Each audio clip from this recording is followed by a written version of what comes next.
Eu vou começar com o nosso primeiro interveniente, o Sr. Embaixador Luís Fonseca, que é Luís de Matos Monteiro Fonseca. Nasceu a 17 de maio de 1947 em Santo Antão, é diplomata de carreira, militante do PAIGC desde os anos 60 em São Vicente, onde reside desde a infância. Ele envolveu-se na luta de libertação nacional, tendo sido preso várias vezes pela PIDE durante os anos 60 já. Encarcerado no Tarrafal aos 23 anos, integrou o primeiro grupo de presos políticos entre 69 e 73. Luís Fonseca descreve as condições desumanas e a violência que enfrentou, mas também destaca a solidariedade entre os presos e, após a sua libertação em 1973, defendeu a transformação do campo num museu vivo para lembrar a luta pela liberdade em Cabo Verde e noutras partes do mundo.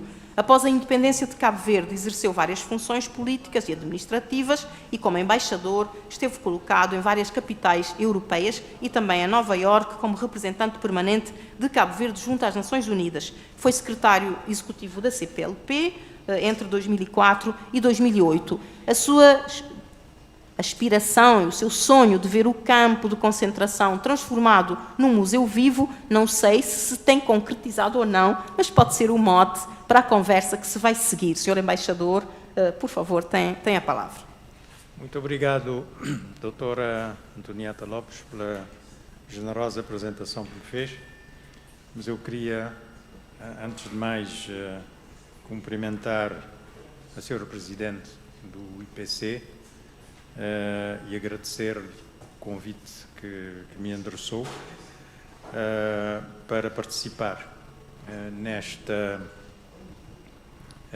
evento, que tenho a certeza de que trará, aliás, já começou a trazer as intervenções que nós tivemos oportunidade de ouvir esta manhã, importantes contribuições para o conhecimento e também divulgação das realidades vividas e envolventes da história deste campo.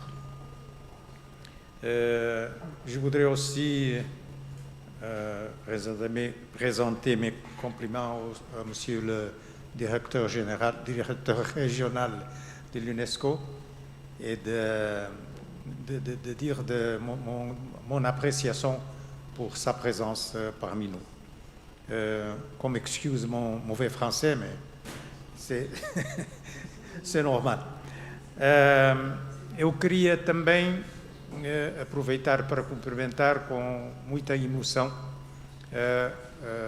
alguns companheiros, neste momento dois, que se encontram aqui entre nós e que compartilharam comigo na cela em frente vários anos de reclusão. Refiro-me aos meus companheiros Gil Querido Varela e António Pedro da Rosa.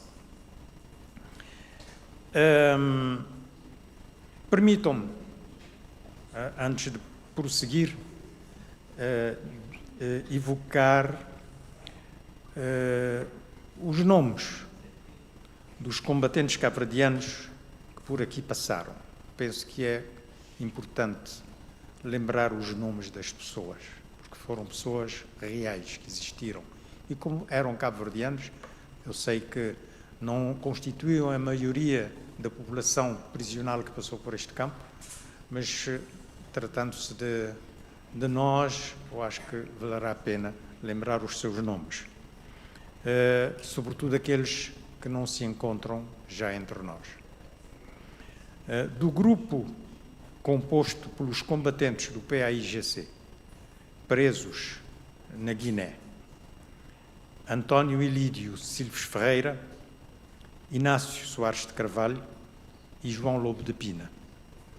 Dos que lutaram em Cabo Verde, os meus saudosos amigos, companheiros e camaradas da caserna, Ananias Gomes Cabral, cuja viúva se encontrava aqui entre nós hoje de manhã, Carlos Dantas Tavares, Carlos Lineu Miranda, Eugênio Borges Furtado, Ivo Pereira, Juvencio da Veiga, Martinho Gomes Tavares, Pedro Rolando Martins, Sérgio dos Reis Furtado e o mais recente, Jaime Benhar Zoifer Scofield, que falecido no dia seguinte à data em que celebramos o 50º da libertação dos presos políticos do Tarrafal, no qual ele teve um papel importante, tive há apenas 6 dias o doloroso dever de o acompanhar à sua última morada.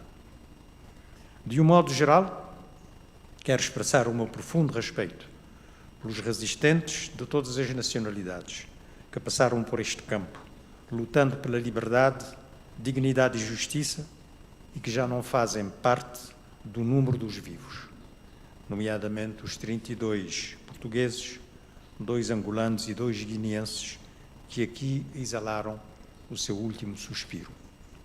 Honra à sua memória. Tive há poucos dias, neste mesmo lugar, durante a sessão comemorativa de homenagem aos presos políticos do Tarrafal, promovida pelos chefes de Estado de Angola, Cabo Verde, Guiné-Bissau e Portugal, o privilégio de tomar a palavra em nome dos que aqui estiveram internados.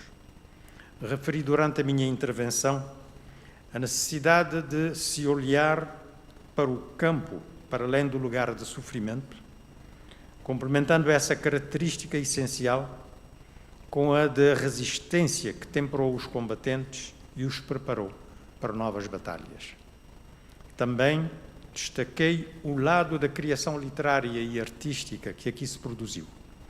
Trata-se de um domínio que possivelmente ainda oferece interessantes perspectivas de investigação, pois, a meu ver, existem aspectos menos conhecidos que interessa explorar para um conhecimento mais abrangente da realidade do campo, através de suas fases, como, por exemplo, o esforço de formação e superação cultural desenvolvido pelos resistentes portugueses e, mais tarde, replicado pelos nacionalistas africanos.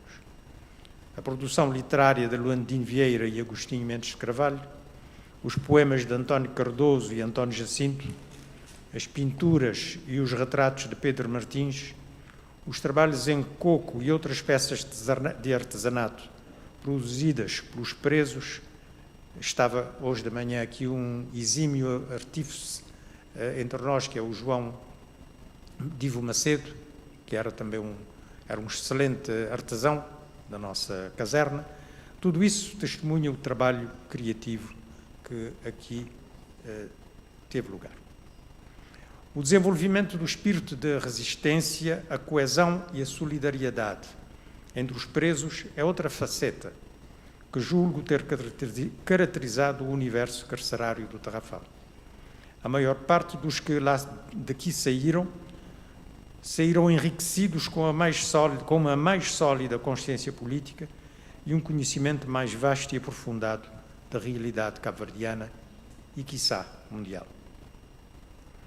Uma vertente que, do meu ponto de vista, deve ser chamada nas reflexões sobre o campo é a de avaliar como a prisão dos ativistas constitui um sinal do desenvolvimento da resistência alimentada pelos ideais da liberdade e justiça dos que foram presos. De certo modo, trata-se de responder à questão: porquê e como viemos cá parar? O regime fascista e colonial, ciente da sua rejeição por parte dos povos que oprimia, dispunha de, entre outros instrumentos, um vasto sistema carcerário espalhado por todos os cantos do Império. Tarrafal, em Cabo Verde, Peniche, em Portugal, campo de concentração de São Nicolau, em Angola, Ilha das Galinhas, na Guiné, Manchava, em Moçambique, e hoje de manhã ouvimos também a referência à prisão da Ilha Terceira, nos Açores. São exemplos de triste memória deste sistema. O regime não conseguiria sobreviver sem uma arquitetura repressiva em que as prisões e campos de concentração ocupavam um lugar central para tentar silenciar as vozes da resistência. O campo de concentração do Tarrafal encerra vários capítulos da história de 4 países. O campo foi uma tragédia por os que aqui vieram para serem reeducados, como diziam, quando não eliminados, como foi o caso frequente, muitas vezes. Hoje, felizmente, representa um património importante que esperamos ardentemente seja convertido em património universal, qualificado pela Unesco. A concepção do campo inspirada em modelos do regime nazi diz muito da natureza de que o mandou construir, assim como os métodos empregues no tratamento dos presos nas diferentes fases ou as tentativas de aliciamento registadas traduzem as mudanças de tática na luta política contra os movimentos de libertação. A meu ver, fará também sentido situar os momentos do campo na história pela liberdade dos povos cujos filhos aqui padeceram da arbitrariedade e desumanidade do sistema do Estado Novo. Os que cá foram encarcerados não agiram individualmente, representavam organizações com objetivos, planos e opções ideológicas pelas quais lutavam. Aqui no campo, plantaram com sacrifício e resistência marcos da história dos nossos países. Naturalmente, os militantes da clandestinidade, sob um regime altamente repressivo, são portadores de uma consciência política mais informada e de uma visão mais alargada sobre os caminhos a empreender para lutar contra a opressão, do que a maioria dos cidadãos que os cercam. Contudo, as lutas revolucionárias tendem a refletir os sentimentos mais profundos, por vezes recalcados e nem sempre expressos, da maioria da população, sobretudo daqueles que mais sofrem, que mais são vítimas dos regimes ou sistemas que contestam. As próprias prisões acabam por fazer despertar, expressar e consolidar a resistência. No caso do Tarrafal, e particularmente no que se refere aos presos cabo-verdianos, acredito que os reclusos representavam a consciência nacionalista reprimida pelas autoridades coloniais. Consciência essa que se foi acentuando até que o escape proporcionado pela Revolução de Abril permitiu a sua plena expressão, representada pela gigantesca mobilização popular que pressionou as autoridades a libertarem os presos políticos aqui detidos. Por esta instituição prisional passaram, nas suas duas fases, mais de 500 pessoas, que aqui sofreram toda a sorte de abusos e arbitrariedades que marcaram profundamente suas vidas e as vidas das suas famílias. Um significativo número de obras, estudos, ensaios e artigos, alguns contendo depoimentos de presos, têm sido publicados, o que representa um importante referencial para o conhecimento da realidade vivida pelos reclusos durante as diferentes fases de existência do campo. As narrativas individuais, minhas ou de quaisquer outros antigos reclusos, colocam normalmente o acento nas experiências vividas dentro do campo, a descrição das condições, a enumeração dos métodos repressivos, a relação com as autoridades prisionais, etc. Porém, tenho a percepção de que escasseiam os trabalhos que se debruçam sobre como as prisões refletiram no seu tempo o estado da consciência reivindicativa da população e o seu nível de resistência à opressão reinante, assim como os sentimentos que ela nutria com relação aos presos. A este respeito, vale a pena referir o caso interessante da iniciativa do Partido Comunista Português no sentido de mobilizar a população do Tarrafal a favor dos presos políticos para aqui degradados nos anos 30. Efetivamente, na edição da primeira semana do mês de agosto de 1937, o jornal deste partido, o Avante, publicou um apelo original porque escrito em língua cabo-verdiana e destinada ao povo de Tarrafal, a quem apela que olhasse para os presos portugueses aqui internados como seus amigos e irmãos de sofrimento. Apesar de não haver referência a isso, acredito que é provável que esse apelo tenha circulado também, e talvez principalmente, sob a forma de panfletos clandestinos, porque não seria de esperar que na Vila do Tarrafal houvesse muitos leitores do Avante nessa altura, por todas as razões subejamente conhecidas.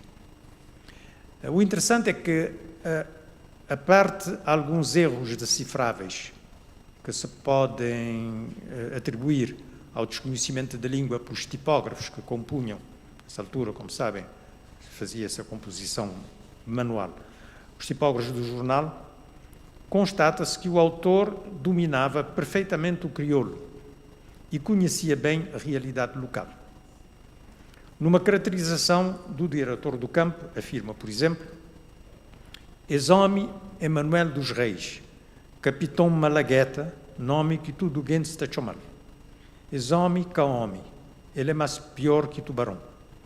Ele te furta preso, te furta tudo gente que te vende ovo, galinha, banana e tudo coisa.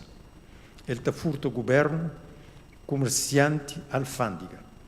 Ele te dá bafatada no homem beijo. Ele te maltrata preso."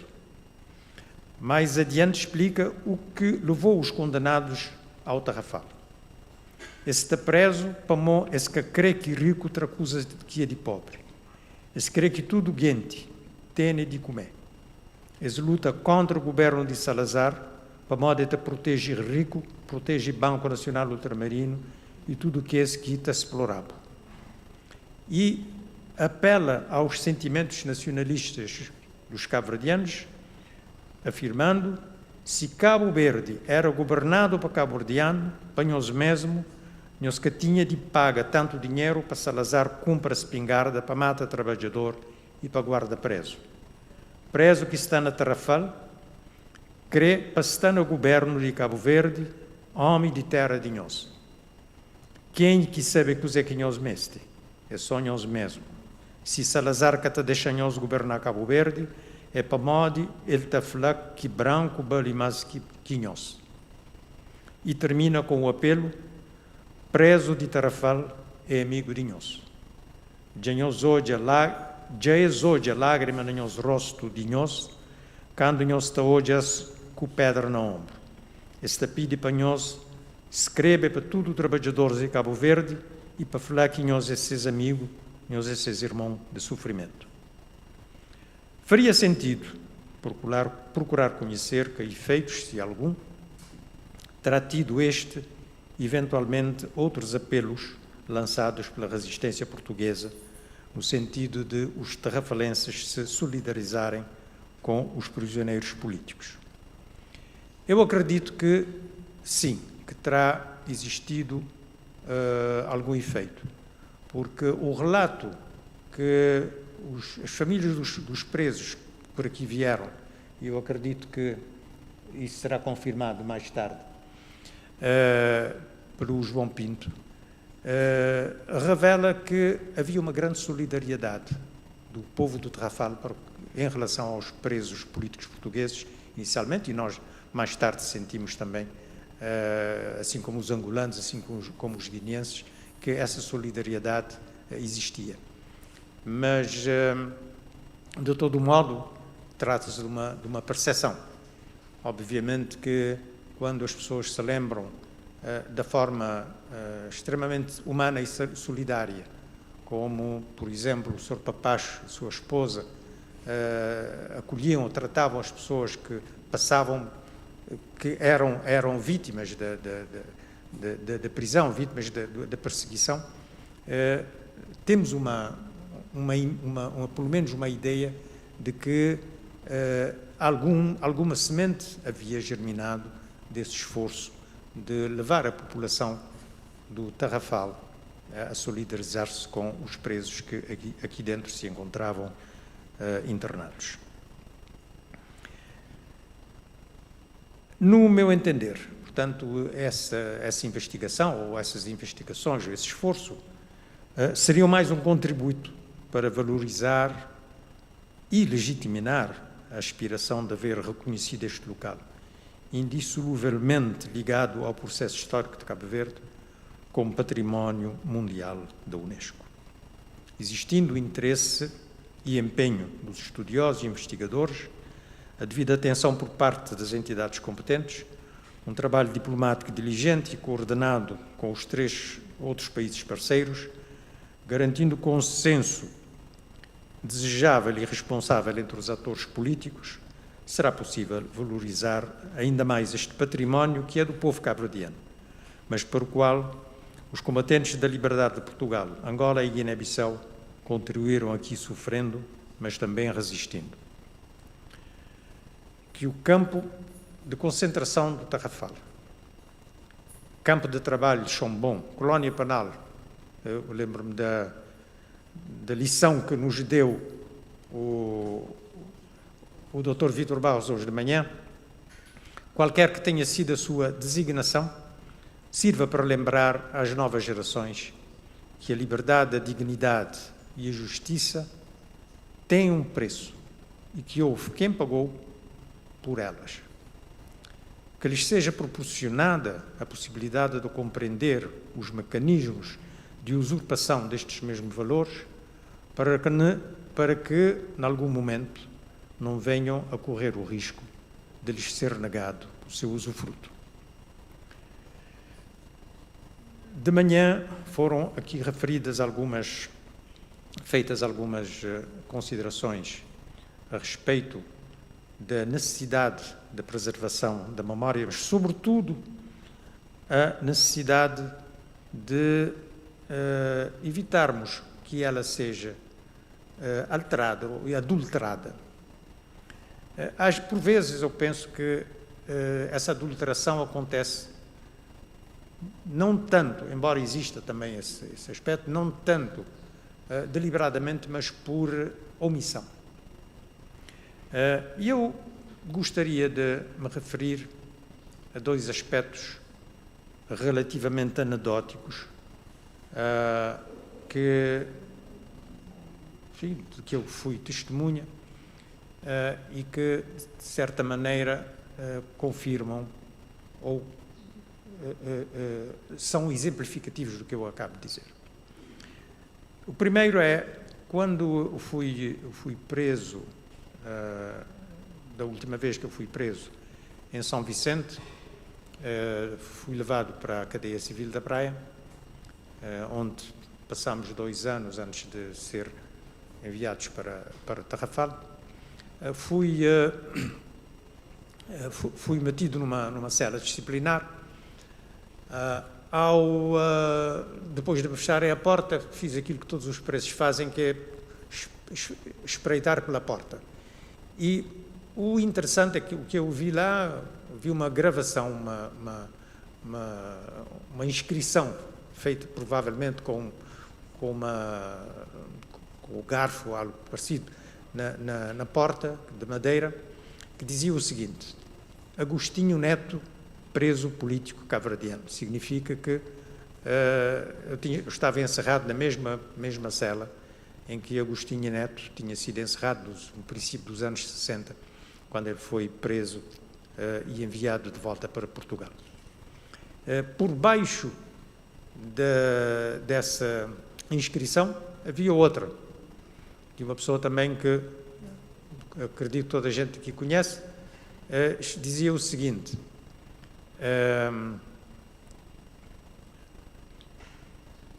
a minha memória foi-se. Arménio Vieira, preso político cabo-verdiano.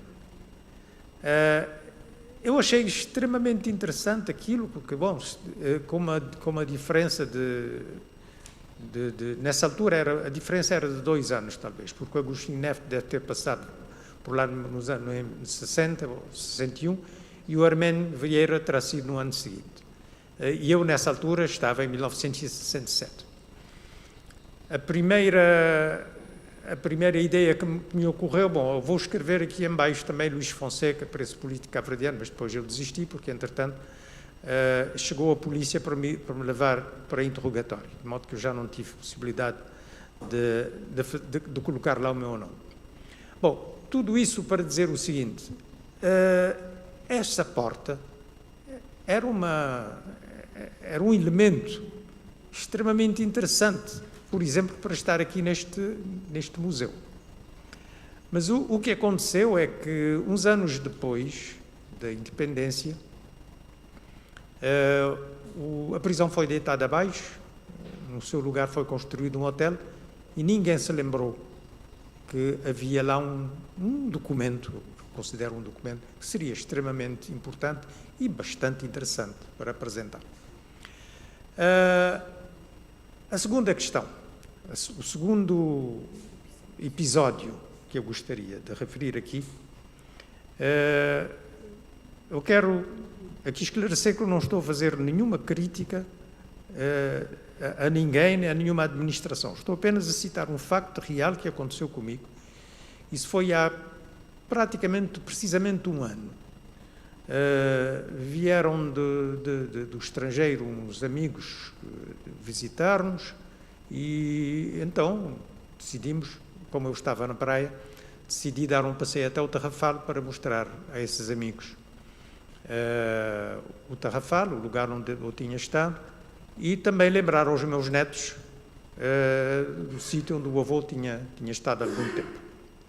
E nós chegamos aqui, entramos à entrada, havia lá uma jovem que estava, portanto, a controlar as entradas. Eu falei com ela, pedi-lhe que nos vendesse os bilhetes ou as entradas, não sei, e então perguntei-lhe assim, meio a brincar, não há desconto para os antigos presos? Ela olhou-me assim com um ar meio intrigado. Eu disse-lhe, não, eu sou o Luís Fonseca, sou um dos antigos presos políticos. Ela olhou para mim com um ar ainda mais incrédulo e disse-me, não, esse Camor é FEP. Eu não estou a culpar a moça, não estou a culpar os serviços, estou apenas a relatar um facto que advém eu penso que a falta de qualquer coisa, quer dizer, a falta de algum empenho de fazer com que, quer dizer, que não haja apenas a narrativa, mas haja uma forma de fazer com que as pessoas se convençam de que isso é real. Quer dizer, nós de facto tivemos aqui, apesar de neste momento parecer relativamente fresca, apesar da minha idade, mas que passei uns momentos relativamente difíceis.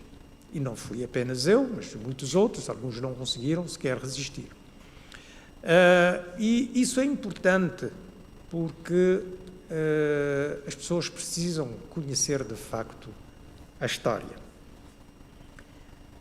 Na verdade, a história é objeto de manipulação política, toda a gente sabe, de sua utilização, mas obviamente que nós todos esperamos que os intelectuais, independentemente das suas opções políticas, ideológicas, coloquem aquele mínimo de seriedade e de objetividade no tratamento do facto histórico.